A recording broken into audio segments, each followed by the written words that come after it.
आज हमारे बीच हैं सह अध्यक्ष bar association of Uttar Pradesh प्रशांत अटल जी। आज उन्होंने यहाँ विधि गोष्ठी में भाग लिया है। आइए उनसे पूछते हैं कि जो उन्होंने अधिवक्ता प्रोटेक्शन एक्ट की बात की और ख़ासतौर से ये कहा इसमें कि यूपी पहला राज्य होगा जो इस एक्ट को पास करेगा, तो क्या आपकी संभावनाएं हैं भविष्य में इसको लेकर?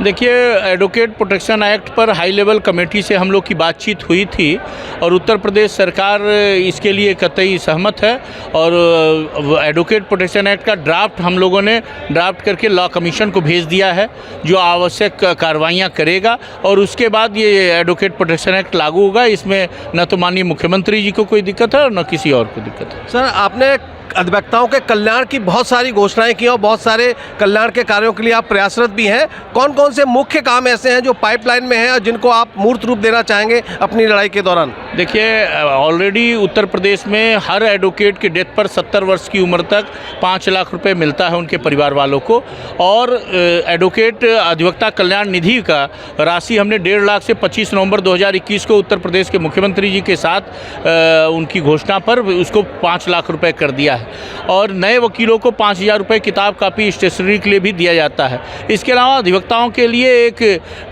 चिकित्सा बीमा की बात चल रही है। अभी 70 वर्ष से ऊपर के एडवोकेट्स के लिए आदरणीय प्रधानमंत्री जी ने आयुष्मान योजना के तहत उनको कर दिया है। अब ये 70 से नीचे वालों के लिए एक बीमा करने की बात चल रही है, वो करेंगे और जो भी आवश्यक कदम होगा अधिवक्ताओं के कल्याण के लिए उत्तर प्रदेश की सरकार भी और उत्तर प्रदेश की बार काउंसिल भी एकदम लगी हुई है और करेगी, कोई दिक्कत नहीं। सर, भारत में न्यायालय में बहुत सारे केस पेंडिंग हैं और एक आंकड़े के हिसाब से लगभग 5 करोड़ से ज़्यादा केसेस सारे न्यायालयों में पेंडिंग है। तो क्या स्पीडी जस्टिस के लिए कोई आप मांग करेंगे, जजेस की संख्या बढ़ाई जाए, इंफ्रास्ट्रक्चर बढ़ाया जाए?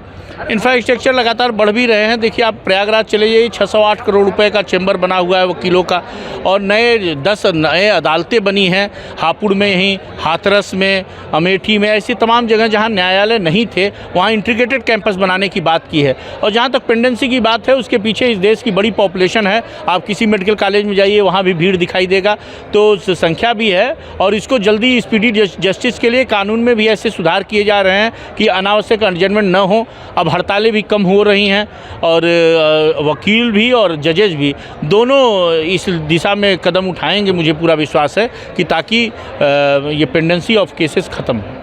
सर, कई वकीलों से मेरी बात होती है तो वो कहते हैं जिस तरह से शिक्षक कंस्टिट्यूंसी के लिए एमएलसी होता है, क्या अधिवक्ताओं के लिए भी कोई एमएलसी का प्रोविज़न हो सकता है या राजनीति में भागीदारी इसके जरिए बढ़ सकती है? कोई ऐसा विचार है? ये करना चाहिए। पहले ऐसा था कि एडवोकेट 70% एडवोकेट थे लोकसभा और राज्यसभा में, शिक्षकों की संख्या कम थी, लेकिन अब संख्या अधिवक्ताओं की कम हो रही है सदनों के अंदर। तो अच्छी बहस के लिए, लेजिस्लेचर के अच्छे भविष्य के लिए, कानून अच्छे बने, इसके लिए ऐसा अगर प्रावधान किया जाएगा तो उसका अधिवक्ता समाज स्वागत करेगा। सर, अभी हाल के दिनों में देखने को मिला कुछ पुलिस कर्मियों और जुडिशियल ऑफिसर्स के बीच में क्लैशेस हुए हैं और ज़्यादातर इस तरह की प्रवृत्ति बढ़ रही है, इस पर आप क्या कहेंगे? दोनों लोगों को नियंत्रण रखना चाहिए।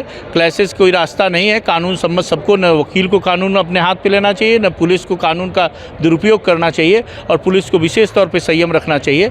अधिवक्ता दूसरे के न्याय के लिए लड़ता है, वो अपनी लड़ाई लड़ता भी नहीं है और इसीलिए एक तरह से जुरिस्ट डॉक्टर है वो, उसका सम्मान किया जाना चाहिए समाज के सभी तबकों के द्वारा। सर, अंत में एक आखिरी सवाल, आज का जो टॉपिक था role of bar in dispensation of justice, इस पर आप शॉर्ट में क्या कहना चाहेंगे? वास्तविक इस मुद्दे का क्या अर्थ है, क्योंकि बहुत सारे लोगों ने अलग अलग विषयांतर करके बात को रखा, आप क्या कहना चाहेंगे? न्याय व्यवस्था में बार का महत्वपूर्ण रोल है।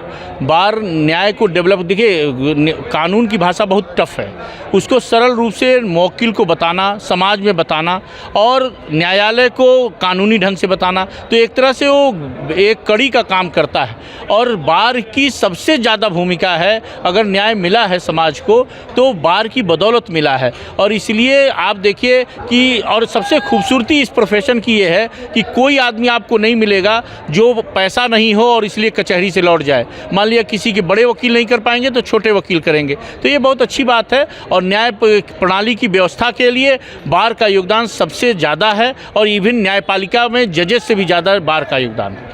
तो ये थे हमारे बीच में प्रशांत अटल जी, जिनका कहना है कि न्याय प्रणाली में भूमिका के लिए जो जजेस हैं उनसे भी ज़्यादा कहीं भूमिका वकीलों की है। और इस तरह से आज का जो टॉपिक है role of bar in dispensation of justice, इसमें वकीलों की मुख्य भूमिका है और आने वाले समय में इस मुख्य भूमिका द्वारा वकील समाज का भी कल्याण करते रहेंगे।